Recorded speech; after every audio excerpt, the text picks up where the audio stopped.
Bismillahirrahmanirrahim. Assalamu alaikum. Good evening and namaskar to everyone. This is Fakhar Yusufzai and you are watching Debate with Fakhar. और debate with फखर में आज एक दफ़ा फिर हम बात करेंगे पाकिस्तान और हिंदुस्तान के हवाले से, लेकिन क्योंकि उसकी वजह ये कि बहुत ज़्यादा बात इसीलिए होती है कि तो दोनों पड़ोसी ममालिक हैं और उसके साथ साथ एक दूसरे के साथ नोक झोंक जिसको हम कहते हैं, तो वो दोनों के दरमियान चलती रहती है। कभी उस तरफ से कोई स्टेटमेंट आ जाता है तो उसके ऊपर यहाँ हमारी जो गवर्नमेंट है वो बातचीत करती है, और जब यहाँ कोई बात करता है तो फिर यकीनन हिंदुस्तान में भी उस हवाले से बातचीत होती है। और एक जो स्टेटमेंट है हमारे फॉरेन मिनिस्टर शाह महमूद कुरैशी साहब की कि हमारी बात हो सकती है हिंदुस्तान के साथ, लेकिन बहुत सारे मसाइल है, कश्मीर का इशू है और बहुत सारे जो इल्जामात वो लोग लगाते रहते हैं पाकिस्तान के ऊपर, तो अगर वो ना हो तो then we can talk with India. खैर ये उनकी ख्वाहिश है या जो भी हम कह सकते हैं, उन्होंने ये बात की। आज इसी इशू के ऊपर बात करेंगे। दो हमारे रिस्पेक्टेबल गेस्ट हमें ज्वाइन कर चुके हैं। रोहित शर्मा साहब, आप जानते हैं हमारे चैनल पे भी आते रहते हैं।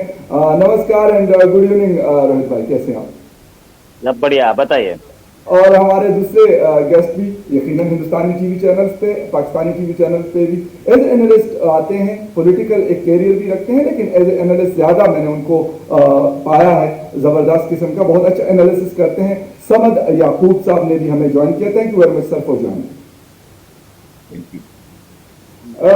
समझ साहब, क्योंकि रोहित हमारे दूसरे मुल्क से हमारे मेहमान है तो मेरे ख्याल स्टार्ट हम उनसे लेते हैं। रोहित भाई, एक तो ये बताइएगा कि जिस तरह शाह महमूद कुरैशी साहब अभी कुछ दिन पहले दुबई के विजिट पे थे, अबू धाबी में, उन्होंने कुछ बातें की वहाँ की हुकूमत फॉरेन मिनिस्ट्री के साथ कि कुछ सर्जिकल स्ट्राइक करने वाला है हिंदुस्तान हमारे ऊपर, और हमारी शायद जो बीच के ताल्लुकात में जो मसाइल हैं उसकी वजह भी ये कि इस तरह के फॉल्स फ्लैग ऑपरेशन किए जाते हैं जिसकी वजह से ताल्लुकात बेहतर नहीं होते।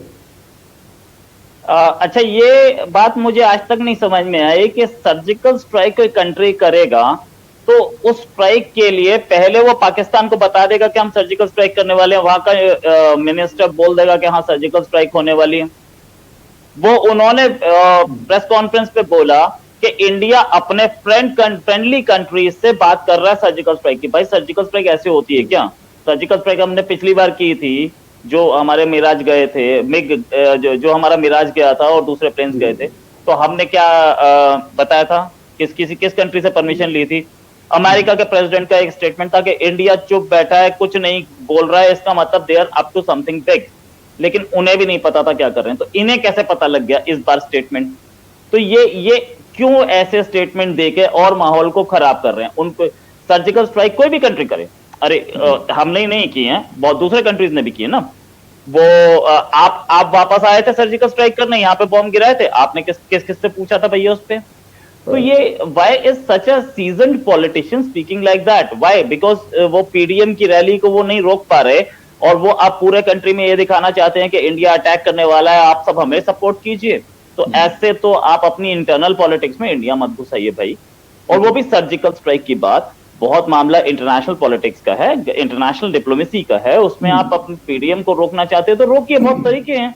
लेकिन you want to show that India is attacking us and don't back PDM.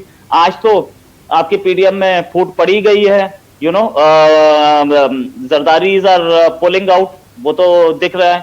तो अब उनको क्या चाहिए? Does he need another false lies like the false statements like this? नहीं, तो ऐसे नहीं होता।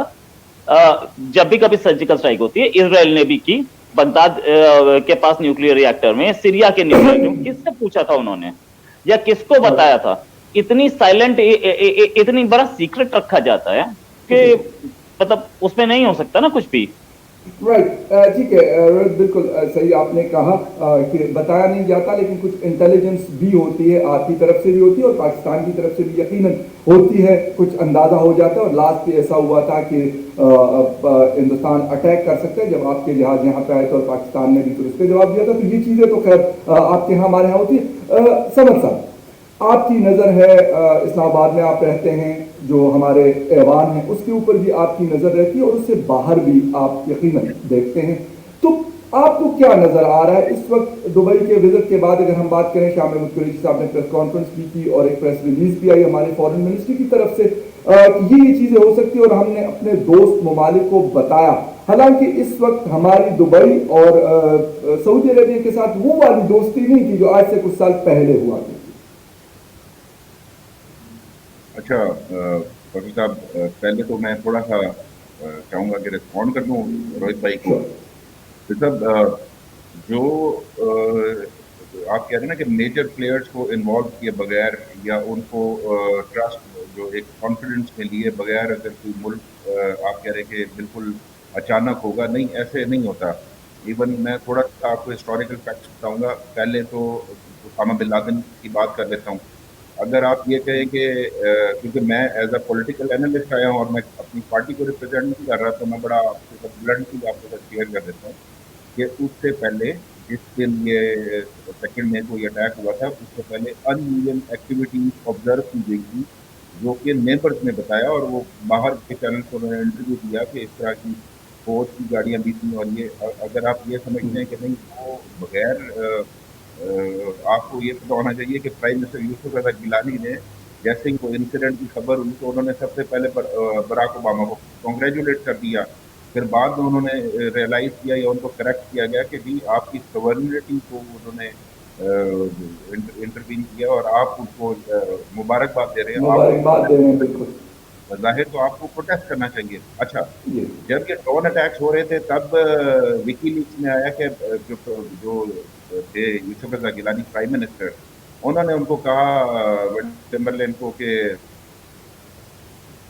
For as you get the right people, कि हम शोर मचाएंगे पार्लियामेंट में और आप करते रहें, ठीक है।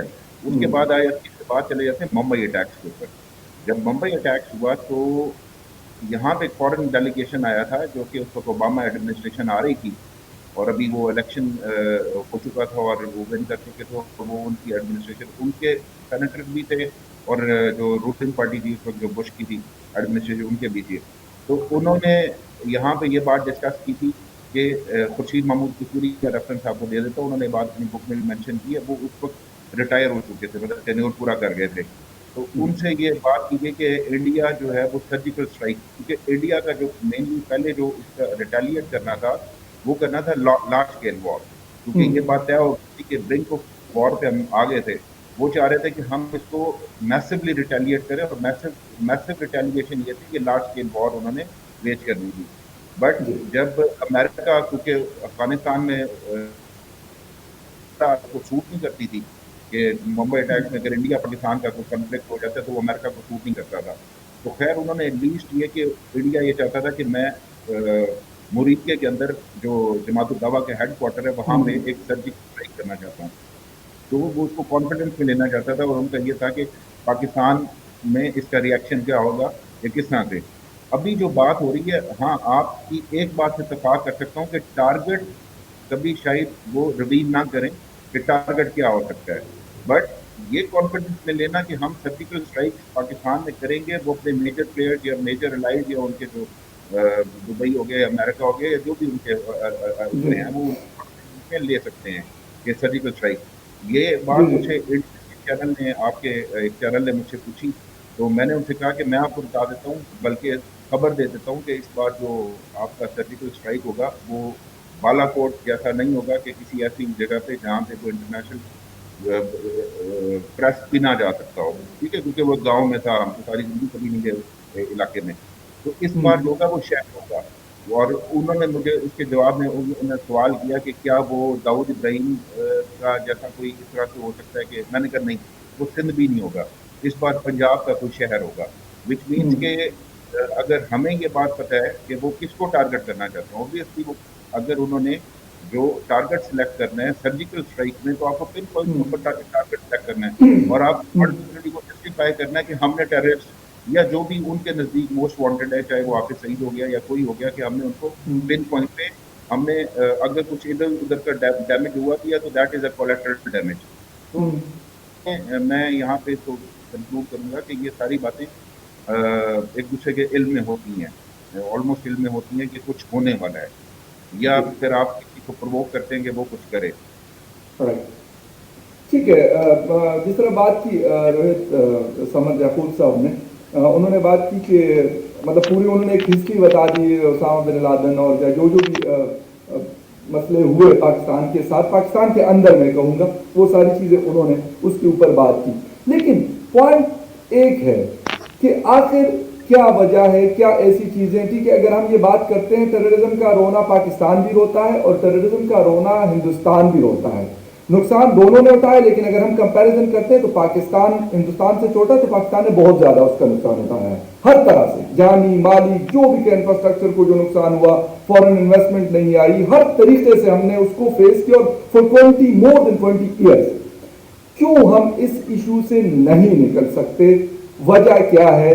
और या फिर एक ये चीज भी हो सकती है कि हम दोनों शायद बैठना ही नहीं चाहते, कहते कि यार इसी तरह खेलो, हाइड एंड सीक खेलो एक दूसरे के साथ, यहां वाले यहां के अवाम को बेवकूफ बनाते रहे और वहां वाले वहां के अवाम को बेवकूफ बनाते रहे। देखिए ऐसा है कि ये जो बातचीत है इंडिया और पाकिस्तान के बीच में, ये ऐसे माहौल में तो नहीं होगी जहां पे किसी कंट्री का होम मिनिस्टर बोले कि हम ऐसा अटैक करेंगे इंडिया पे कि चिड़िया चहचहाना बंद कर देंगी और जमीन पे घास नहीं उगेगी, राइट?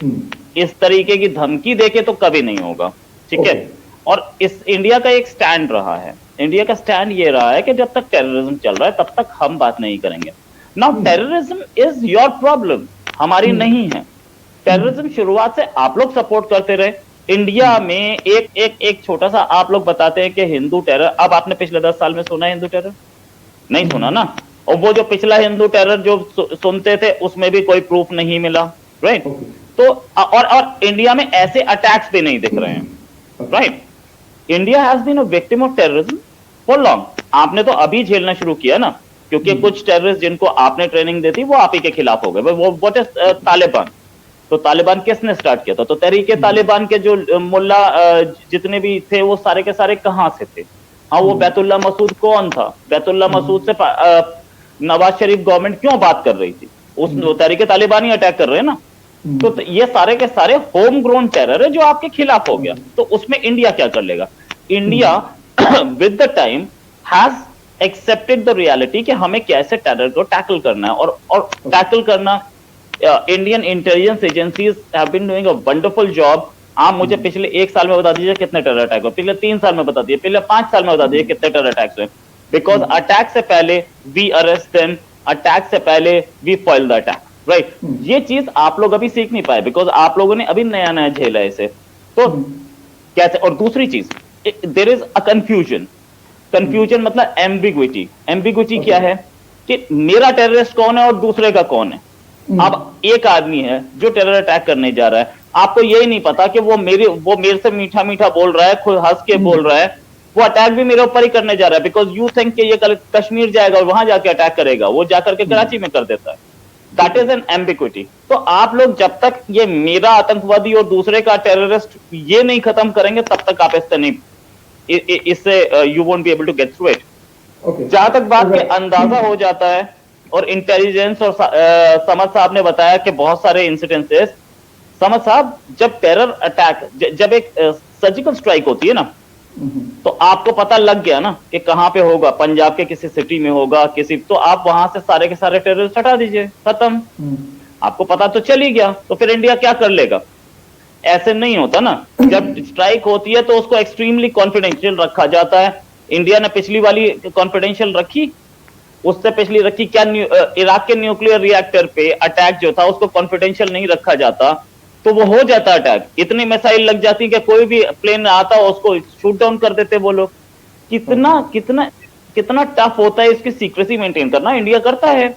तो अगर ऐसा, अब आप बोल रहे हैं कि इंडिया के जो मूवमेंट्स हैं और अटैक्स, और बॉम्बे अटैक के बाद इंडिया फुल स्केल वॉर करना चाह रहा था, भाई वो फुल स्केल ऑपरेशन पराक्रम उसे ही बोलते हैं ना, that was a full fledged operation. तो हम लोगों ने तो उसको ऑपरेशन का नाम दे करके और पूरी आर्मी बॉर्डर पे खड़ी की। आर्मी मूवमेंट अलग होती है और 5 प्लेन 6 प्लेन मूवमेंट अलग होती है। 150 हमारे कोई आर्मी में के लोग अंदर घुसे दूसरे के टेरिटरी में, 2 किलोमीटर 3 किलोमीटर अंदर ऑपरेशन करके वापस आ जाए, दैट्स अ डिफरेंट थिंग। उसमें लार्ज स्केल मूवमेंट नहीं होती, वो नहीं पता लगती।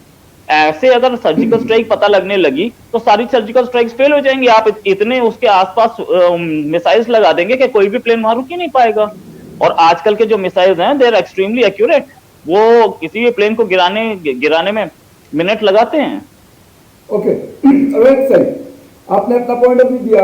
समझ साहब, एक बात इन्होंने की कि Pakistan should learn from India against the war on terror.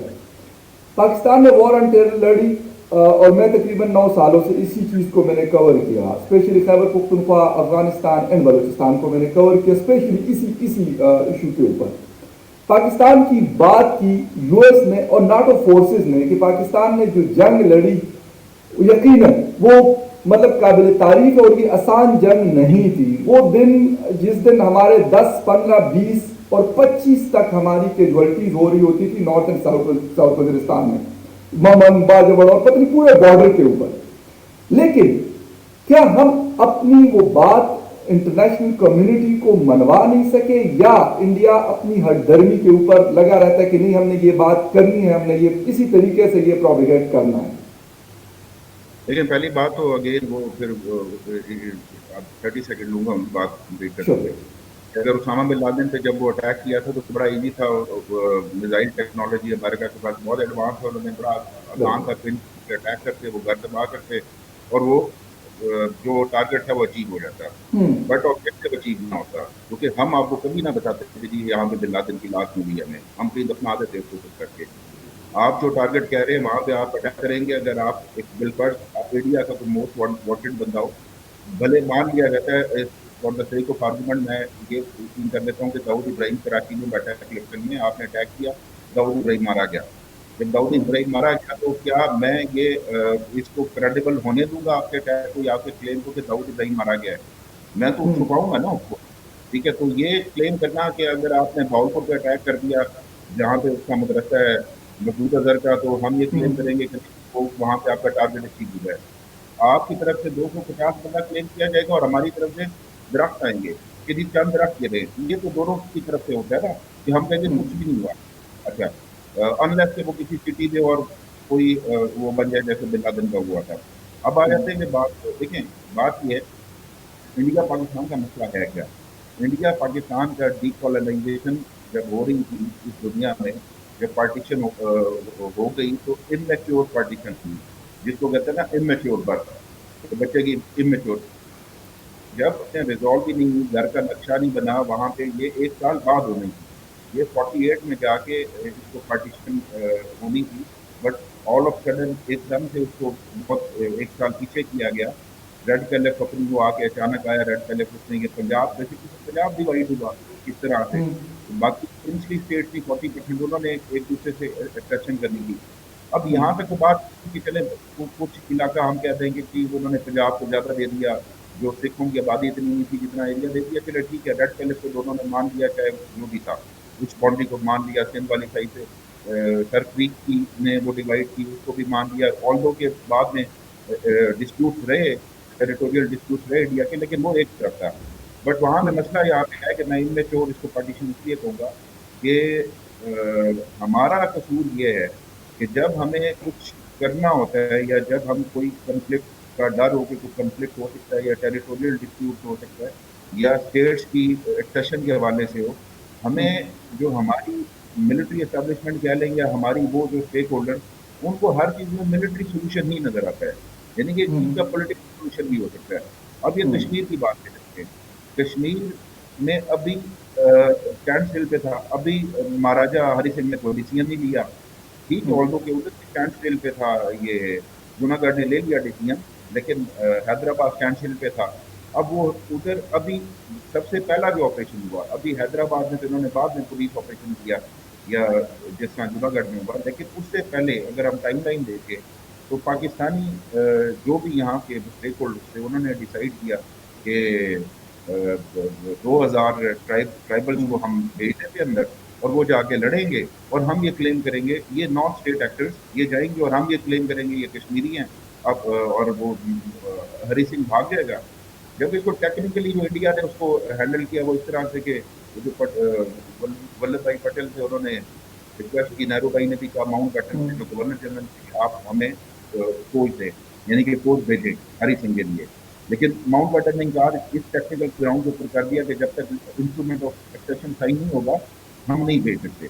क्योंकि हम अपनी पोस्ट और स्टेट के अंदर नहीं भेजते। फिर 12 को लेटर ऑफ साइन हो गया और उसके बाद फौज आ गई, फिर हमने भेजा और जो हमें हिस्सा मिला वो उसके बाद जितनी भी हुई। अगर हम 60 पे चले जाएं तो 65 से पहले भी ये सिंध वाली साइड से हमारी एक जंग छोटी स्मॉल स्केल के ऊपर एक बॉर्डर के ऊपर हमारी लड़ाई हो चुकी थी वहां पे।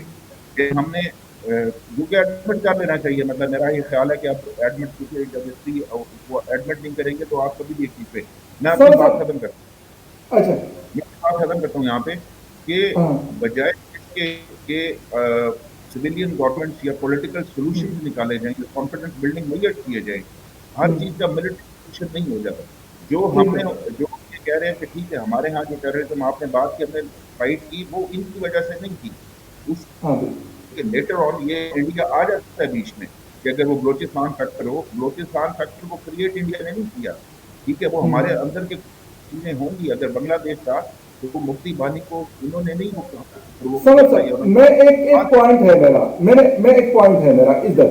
मैं बिल्कुल ये बलूचिस्तान में भी ये नहीं कहता कि कोई इंडिया का क्रिएट किया हुआ, बट एक चीज बड़ी क्लियर है कि मतलब कोई सपोर्ट करता है उसको। मैंने मौलाना फजलुल्लाह से लेके और उसके सुसर जो सूफी मोहम्मद थे उससे लेके और अभी तक जितने भी गुजरे उनके अमीर, उनको बगैर सपोर्ट के, समद साहब बेशक आप मुझसे एग्री करें या डिसएग्री करें, रोहित आल्सो यू, बट बगैर सपोर्ट के कभी चीज एक दिन जंग जो है ना ये नहीं लड़ी जा सकती। एक AK-47 लेना आज 4 लाख रुपए में एक AK-47 आता है, उसकी एक गोली मोर देन 100 रुपीज में आती है। How can Fazlullah afford it कि वो जो है वो रॉकेट लॉन्चर्स भी ले रहा है, और वो ये सारी चीजें इसके बगैर नहीं होती। जिसे प्रॉक्सी वॉर आपने पता नहीं जिस तरीके से भी इसको स्टडी किया होगा, मैं ये नहीं कहता कि सिर्फ हिंदुस्तान इसको करता है, ईरान भी करता है, दुबई भी करता है, चाइना भी करता है, रशिया भी करता है, इजराइल भी करता है, और अफगानिस्तान की इंडियस भी करती है। मैं ये नहीं कहता कि कोई एक हिंदुस्तान की रॉ करती है, बट द थिंग इज की सपोर्ट होती है।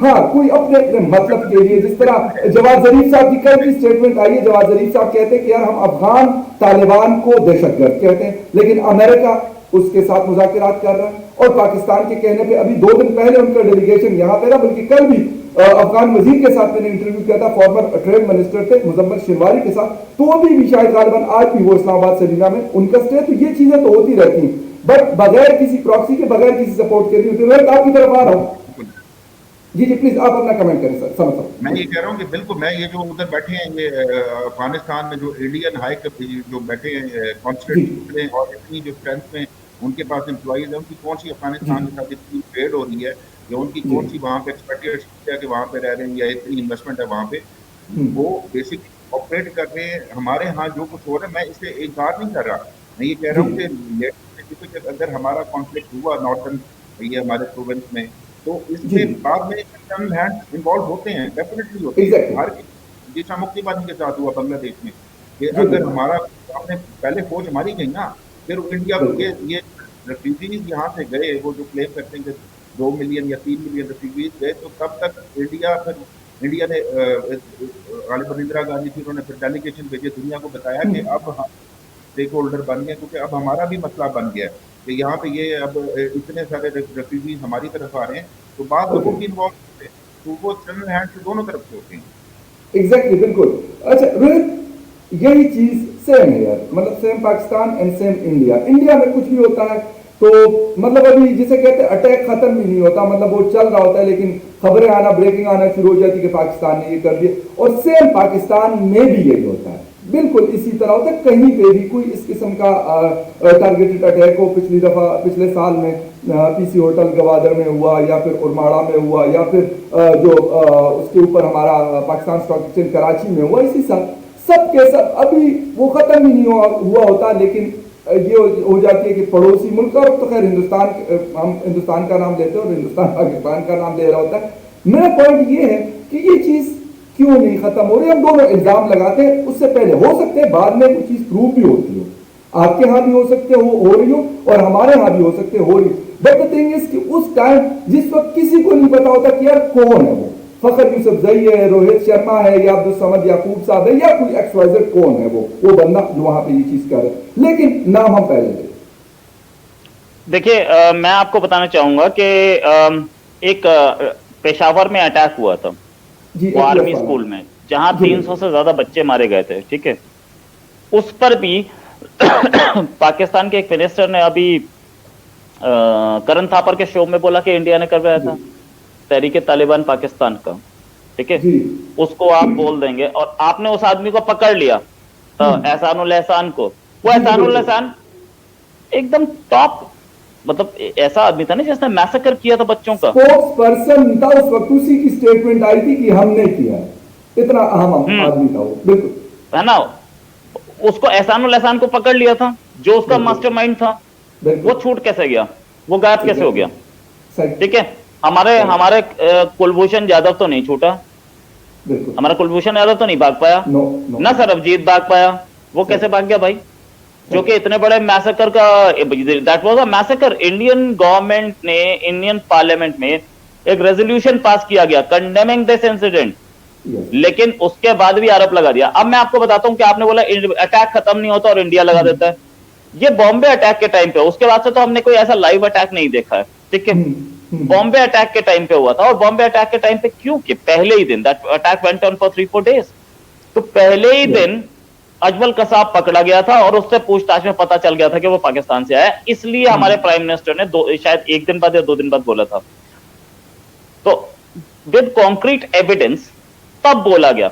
लेकिन हम लोग ऐसी सिचुएशन देख रहे हैं कि पाकिस्तान में कोई रेलवे, यहां वी हैड, हमारे साथ भी ऐसा होता था, हम भी ये करते थे पहले। जब कोई ट्रेन का एक्सीडेंट हो जाए तो फॉरेन हैंड बोल दिया, पाकिस्तान का डायरेक्ट नाम नहीं लिया, फॉरेन हैंड ले लिया, राइट। बस एक्सीडेंट हो जाए तो फॉरेन हैंड ले लिया। वो उस समय की गवर्नमेंट्स अपनी नाकामी छुपाती, राइट। लेकिन अब ऐसा नहीं हो पा रहा, क्योंकि अब हमारा मीडिया भी बहुत पावरफुल है। हमारा मीडिया भी दिखाने में एक्सपर्टीज रखता है कि भैया क्या गड़बड़ हुई थी, आप फॉरेन हैंड कैसे बोल सकते हैं। जहां तक ये बात है, Pakistani media it's still in its infancy. और ऐसे टाइम पे जब पाकिस्तानी मीडिया को ज्यादा टाइम नहीं हुआ है प्राइवेटाइज हुए, नो। एक एक मीडिया में वर्ल्ड वाइड रिसेशन आ गया है। तो मीडिया में वर्ल्ड वाइड रिसेशन आने से सारे के सारे मीडिया हाउसेस कैश ट्रैप्ड हैं। तो ऐसी सूरत हाल में they can not go on for exclusives और for sting operation। sting operation हफ्ते लेता है, कई बार 2 हफ्ते भी ले जाता है, बहुत एक्सपेंडिचर होता है उसमें। तो इसलिए ये प्रॉब्लम्स आ रही हैं। एक बार मीडिया को फ्री हैंड दिया जाए दोनों कंट्रीज में, ओके। और मीडिया पे कोई प्रेशर ना हो, they will show what is the reality, right. Absolutely, बहुत अच्छा पॉइंट रेज किया रोहित। तो बिल्कुल मेरे दिल की बात की है कि मीडिया के साथ ये इशू है पाकिस्तान में। No doubt as a journalist I know about it कि क्या कुछ हो रहा होता है। मतलब मेरे लेवल तक के बंदे को पता है कि यार किसको इंटरव्यू करना है और किसको नहीं करना, और बड़े सारी चीज़ें मेरी पर्सनली मैंने इस चीज़ को फेस किया है। इस वक्त याकूब साहब एज ए एनालिस्ट आपसे पूछता हूँ, not to the part of PDI, कि मीडिया के ऊपर यही कहा जा रहा है, रिपोर्ट्स यही आ रही है कि इससे पहले भी पाकिस्तान में मीडिया के ऊपर कदगने होती थी, पाबंदियां थी, लेकिन जो इन 2 से 2.5 सालों में नजर आया इससे पहले नहीं। देखिए, पहले तो बिल्कुल आता हूँ आपके पॉइंट के ऊपर। बिल्कुल एहसानुल एहसान ऐसे ही बाहर आया था जैसे मसूद अजहर बाहर आया था, जैसे जसवंत सिंह उनको लेके जहाज से वो कंधार गए थे उनको। खैर, ये तो कुछ होती है बातें जो फिर बता नहीं करना चाहता। लेकिन वो जो आप मीडिया वाली बात कर रहे हैं, देखिए मीडिया का जो एक कमर्शियल पॉइंट ऑफ व्यू है, कि जो सेट है यहाँ पे, उनका जो प्राइमरी, यानी कि जो जितने भी चैनल हाउसेज हैं यहाँ पे, जितने भी चैनल बने हुए मीडिया हाउसेज, वो बेसिकली अपने कमर्शियल इंटरेस्ट को पहले मद्देनजर रखते हैं। अब भाई जर्नलिस्ट, आप जर्नलिस्ट हैं, तो आपको बोलने नहीं दिया जाएगा। जरूरी नहीं कि मैं आपको ये, आपको कोई वो कोई वर्दी वाला आपको नहीं बोलने दे रहा, या आपको कोई की तरफ से आपको कोई जायज जारी की, ये नहीं। आपको अगर लगेगी, वो पहले आपका जो चैनल ऑनर होगा, ठीक है, आप जरा बोलना शुरू कर दें, वो आपको निकाल देगा, क्योंकि वो अफोर्ड कर सकता है। वो कहते हैं पॉलिसी को टो करे, उस पॉलिसी को टो करे। अब जो बिल्कुल चल रहे हैं, जाहिर खानजादा है, बिल्कुल चल रहा है, वो बिल्कुल ब्लंटली बोलता है। लेकिन कुछ चीजें ऐसी हैं जो अमेरिकन अमेरिकन मीडिया भी है, चाहे वो कितना ही मैच्योर वो है और वहाँ पे वो कंप्लीट करता हो, लेकिन कुछ एक उनकी लाइसेंस होती हैं कि जिसे वो आगे नहीं जाते। वो अपनी इंटरेस्ट को, अपने मुल्क के इंटरेस्ट को पहले रखेंगे। Same is with India. अगर आप इंडिया के किसी चैनल को चले जाए, हमारे तो फिर भी कंफ्यूज कर लेते हैं, लेकिन मैंने कहीं नहीं सुना, मेरा शायद पिछले जितनी बार 3 महीने में जितना मैं अफेयर हुआ हूँ इंडियन मीडिया के ऊपर, बाजू का उनके कमेंट्स को, क्योंकि मैं तो बड़ा कानूनी बोलता हूँ, लेकिन मैं उनके कमेंट्स को जो पाकिस्तान के बारे में बोल रहे होते, जाहिर बात है मेरा मुल्क है, मुझे अगर आप पाकिस्तान को जितना बुरा कहेंगे तो मुझे तो दिल से तकलीफ होगी, लेकिन क्योंकि अपना कौन सामने रखना होता है, तो कहने का मकसद ये कि हमारे यहाँ फिर तनकीद हो जाती है, लेकिन ओके। आपके यहाँ मैंने कभी होती होगी शायद, मैंने नहीं अब तक एक्सपीरियंस किया कि कभी इस हद तक वो गए हों कि उन्होंने इस्टेब्लिशमेंट के खिलाफ या अपनी उसके खिलाफ उतना ओपनली मैंने बात की। I'll tell you an सही। example. I'll tell you अच्छा, many एक examples, not one. मैं एक छोटा सा इसके साथ ऐड करता चलूं कि वहां पे वो कहते हैं कि नेशनलिज्म पास, बहुत अच्छी बात है अपने मुल्क से वो करना। मैं आपके यहाँ के मतलब यू आर आल्सो जर्नलिस्ट, लेकिन जितने जर्नलिस्ट से मेरी बात होती है मुख्तलिफ टीवी चैनल्स की, मैं उनको यही कहता हूँ कि यार मैं ये नहीं कहता कि पाकिस्तान के स्टेट्स को मैं मतलब भेज दूं या इसके इंटरेस्ट को मैं भेज दूं, no and never, but the thing is as a journalist खबर खबर है। मैं ये नहीं कहता कि यार मैं कहूँ कि यार मुझे कोई न्यूक्लियर पावर प्लांट या जो हमारा न्यूक्लियर का जो एसेट्स है उसके ऊपर कोई मैं इस तरह की चीज करूँ, नो यार मेरा उससे कोई कंसर्न नहीं। बट एक जर्नल खबर अगर मेरे फोर्स से कोई गलतियां वो करते हैं, बहुत सारी करते हैं, बहुत सारी स्टोरीज है इसके ऊपर, उसके ऊपर मैं अगर बिल्कुल खामोश हो जाऊं, पीटीएम का जलसा अभी वजीरिस्तान में हुआ था 2 महीने पहले, उसको आपने पूरा ब्लैकआउट किया था, तो मैं क्यों उसके ऊपर बात ना करूं? मुझे बात करनी चाहिए, ठीक है। मैं ये नहीं कहता कि कोई आसान काम नहीं है। समझ साहब इधर हैं, इनको पता होगा कि बहुत सारे मसाइल फेस करने पड़ते हैं। सबसे बड़ी मतलब धमकी क्या होती है कि आपकी जॉब चली जाएगी, सबसे बड़ी धमकी हो। अगर उससे भी आप खामोश नहीं होते तो फिर आपको मुख्तलिफ किस्म के, कभी आपकी गाड़ी को पत्थर मार लेंगे, कभी क्या करेंगे, उससे भी नहीं होगा, फिर गोली पे बात आती है, फिर डायरेक्ट गोली पे बात आती है, आपकी फैमिली पे बात आती है। ये सारे हर वक्त यहाँ पे इस्तेमाल होते हैं, ठीक है। ये लेकिन मैं इंडिया उसकी बात कर रहा हूं जिस तरह समझ साहब ने भी बात की कि यार मैं उनसे ये कहता हूं कि यार आपके यहां सब कुछ अच्छा है, कोई मसला नहीं है, फार्मर्स बैठे हुए हैं वहां पे प्रोटेस्ट कर रहे हैं, बहुत सारे लोगों के और भी मसाइल होंगे, बट द थिंग इज कि मीडिया कहते हैं नहीं यार Modi ji is a God, उससे कोई गलती नहीं हो सकती।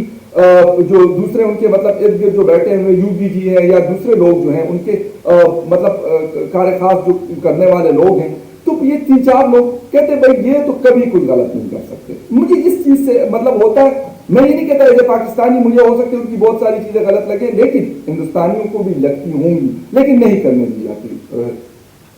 अब जहां तक बात यह है कि मीडिया हमारा क्या बोल रहा है, तो मैं आपको बताऊं, एक रवीश कुमार हैं, एनडीटीवी के हैं, और वो उनका आप प्रोग्राम रात को 9 बजे एनडीटीवी पे आता है, आप दे लीजिए। मोदी को जितनी गालियां वो देते हैं उतनी कोई नहीं देता। वायर हमारे यहाँ एक वेबसाइट है, क्विंट है, ठीक है, ये सारे के सारे दबा के मोदी को गालियां देते हैं, और ये यहां तक के मोदी क्या गलत कर रहे हैं और मोदी का क्या, फिर I won't say pro Congress, I will say that he is anti Modi clearly, और वो दिखता है। चैनल कहा जाता है इंडी को, तो जहां तक मुझे पता है ट्विटर पे मैं देखता हूं, मैं वैसे उनके चैनल आपके ज्यादातर चैनल देखता हूं, लेकिन उनको तो कहते हैं कि ये पाकिस्तानी टीवी चैनल है, हिंदुस्तान का नहीं है। राइट।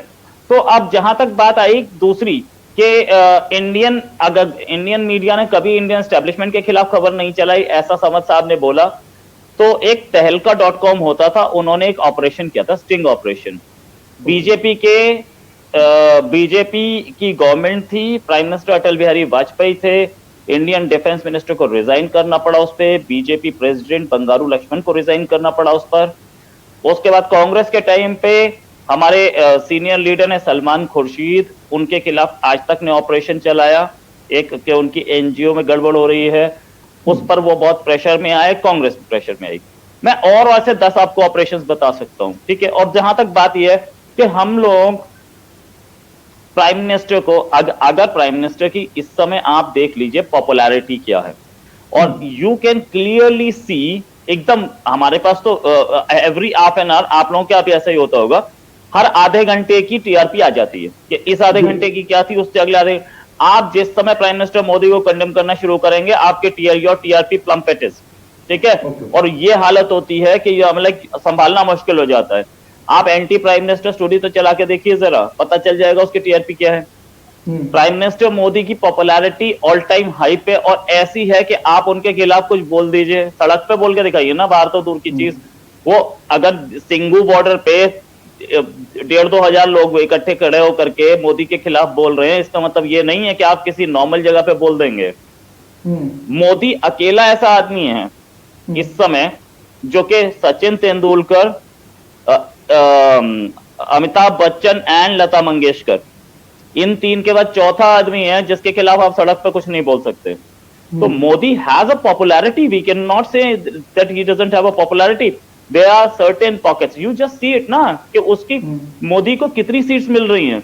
1984 के बाद Modi is the only person, and Modi जो कि फुल मेजॉरिटी में आया है पहली बार 84 के बाद। And secondly, prime minister Modi ने इस इलेक्शन में जो अभी पिछले साल हुआ उसमें तो यहां तक बोल दिया कि आप बीजेपी को वोट नहीं कर रहे हैं, एक एक वोट आप मुझे दे रहे हैं। And he came up with 303 seats, last time around it was 282।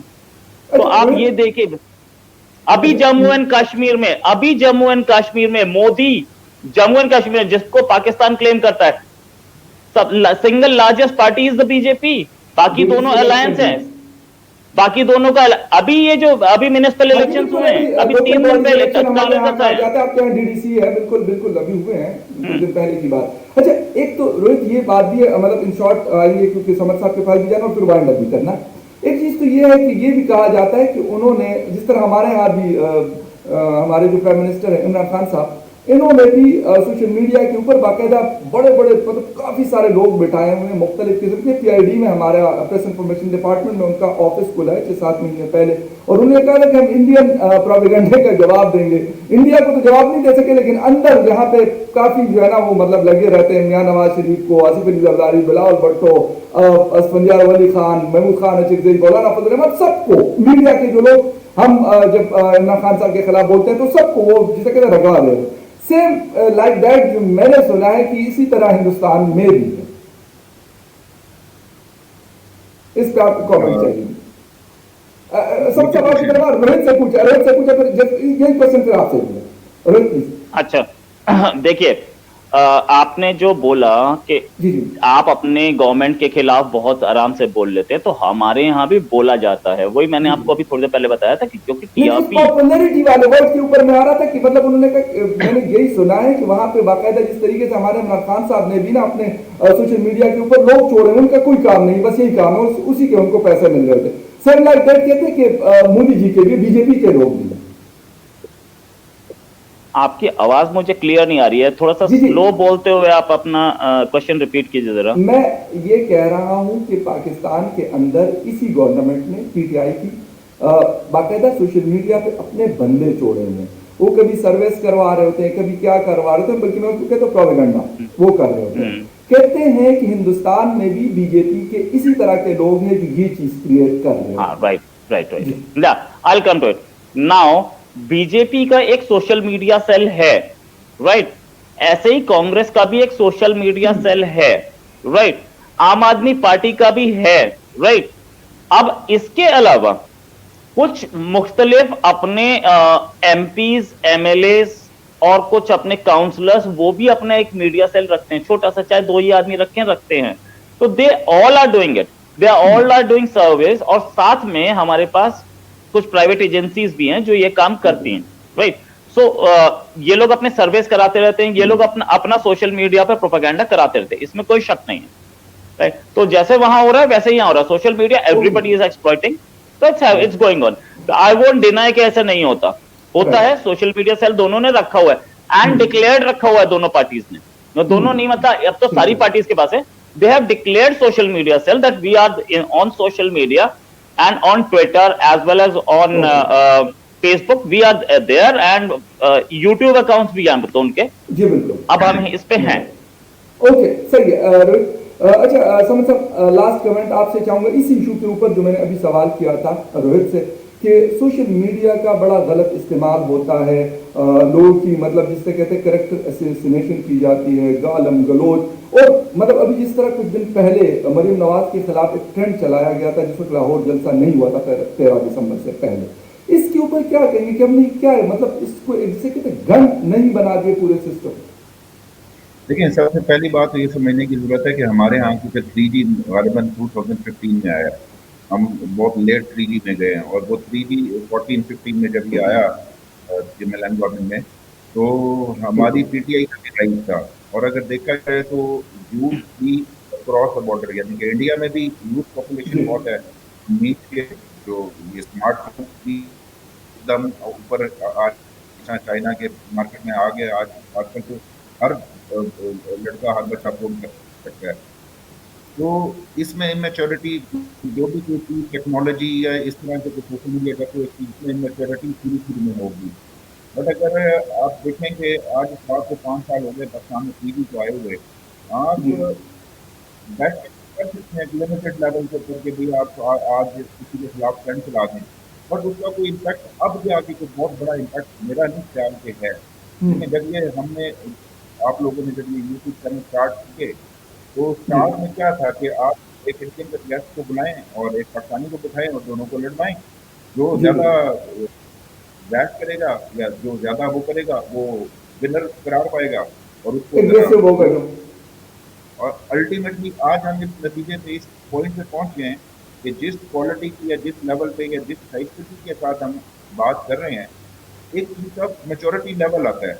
आज एग्जैक्टली रोज से जीतने के लिए नहीं आया, मैं हारने के लिए नहीं आया, मैं फैक्ट को, पर्पज ये है कि यार जो हमारी तरफ गलतियां हैं, अगर हम भी ना इसको एग्जैक्टली एडमिट करेंगे तो फिर हम ये यही कुछ नेक्स्ट जनरेशन को लेके जाएंगे और उनको एग्जैक्टली भी कहेंगे सेम मिस्टेक्स आप रिपीट करें। तो जब फ्रांस और जर्मनी आपस में इकट्ठे हो सकते हैं, जब यूरोप सारी जिंदगी लड़के इकट्ठे हो सकता है, तो ये तो आउट ऑफ बिल्कुल क्वेश्चन है कि हम क्या दुनिया को दिखाएं। देखिए ये एक रीजन है, सबसे पहली जो चीज होती है ना कि अगर मैं किसी बाहर मुल्क में जाऊंगा ना, तो मुझे वो मोस्टली सर इंडियन पाकिस्तानी, उनको समटाइम फर्क ही नहीं पता चलता कि वो आप पाकिस्तानी कहें तो वो आपको इंडियन ही समझेंगे, वो दोनों को एक ही एथनिसिटी के लोग समझते हैं। बिल्कुल हम इस बिल्कुल नो के डाउट लोग, यानी कि दुनिया को बिल्कुल ये सही दिखाएं कि हम इस कैपेबिलिटी नहीं है कि कोई कंफ्लिक्ट हम आपस में रिजॉल्व कर सके, कि इतने हम दरिंदगी के हद तक या पुराने जो स्टोन एज में रह रहे हैं कि अगर कोई कंफ्लिक्ट होगा तो हमारा सोल्यूशन सिर्फ मिलिटरीली होगा। नहीं, हाँ हम इंशाल्लाह आगे जाके कंफ्लिक्ट को रिजॉल्व करने की सलाहियत हम्म होगी और किसी के ओपिनियन बनेगी, और वो जो वक्ती तौर पे ये मर्ज करते हैं जो ट्रेंड वगैरह, उनका कोई फायदा नहीं होगा। बिल्कुल जबरदस्त बात की एंड पे समझ याकूब साहब आपने कि ऐसा नहीं है कि हम बातचीत नहीं कर सकते, और सिमिलरिटी की आपने बात की तो यकीन करें कि बहुत दफ़ा ऐसा हुआ है कि आउट ऑफ कंट्री यूरोप में मैंने पूछा लोगों से कि यार पाकिस्तानी रेस्टोरेंट तो कह रहे यार पाकिस्तानी तो नहीं लेकिन इंडियन है। मैं क्या मुझे बता दो, कम से कम खाना तो मुझे उस तरह का मिलेगा जिस तरह मैं पाकिस्तान में खाता हूँ, तो मैं कोई सब्जी और कोई चीज़ जाके। तो बिल्कुल आपकी ये बात सही है, बहुत सारी सिमिलरिटीज है। लैंग्वेज तकरीबन हमारी सेम है, हम इसको यहाँ पे उर्दू कहते हैं, वो हिंदी कहते हैं। अल्फाज कुछ ऐसे हैं जो शायद मेरा ख्याल हमें कुछ अल्फाज होंगे जो इनको शायद समझ नहीं आते होंगे उर्दू के, या फिर हमें हिंदी के कुछ अल्फाज होंगे जो शायद समझ नहीं आते। बाकी ओवरऑल एक्सेंट एक जैसा, शक्लें हम लोगों की एक जैसी, बहुत सारे मतलब रिलीजन, हिंदू कम्युनिटी यहाँ पे भी है, वहाँ पे भी है, मुसलमान इधर भी है, वहाँ पे भी है। तो ये सारी चीज़ें, बहुत सारी चीज़ें एट द एंड, और यही हम चाहते हैं कि ये मैच्योरिटी नज़र आनी चाहिए हम सब में, बेशक हमारा मीडिया हो, हिंदुस्तान का मीडिया हो, हमारी हुकूमत हो, इनकी हुकूमत हो, या हमारी फौज हो या इनकी फौज हो, तो ये मैच्योरिटी हमें दिखानी पड़ेगी। रोहित शर्मा बहुत शुक्रिया, आपने ज्वाइन किया इंडिया से, एंड समझ याकूब साहब आपने इस्लामाबाद से ज्वाइन किया, आपका भी बहुत शुक्रिया। और यकीनन व्यूअर्स आपका भी बहुत शुक्रिया कि आप लोगों ने हमें बर्दाश्त किया, हमारा ये डिबेट आप लोगों ने सुना, देखा। और जहां पे भी आपको लगता है, कोई भी आप लिखते वैसे सब कुछ है, लेकिन फिर भी मैं एंड पे ये याद कराता हूं कि कमेंट सेक्शन ओपन होता है, वहां पे कोई भी बात होती है तो आप लिख सकते हैं। मुझे ट्विटर पे भी फखर355 पे, फखर यूसुफ के नाम से मेरा ट्विटर हैंडल है, उसके ऊपर भी आप बात कर सकते हैं इस वीडियो के हवाले से या इसके अलावा कुछ चीज़ों। Thank you very much both of you, and thank you very much viewers for watching. Take care and good night.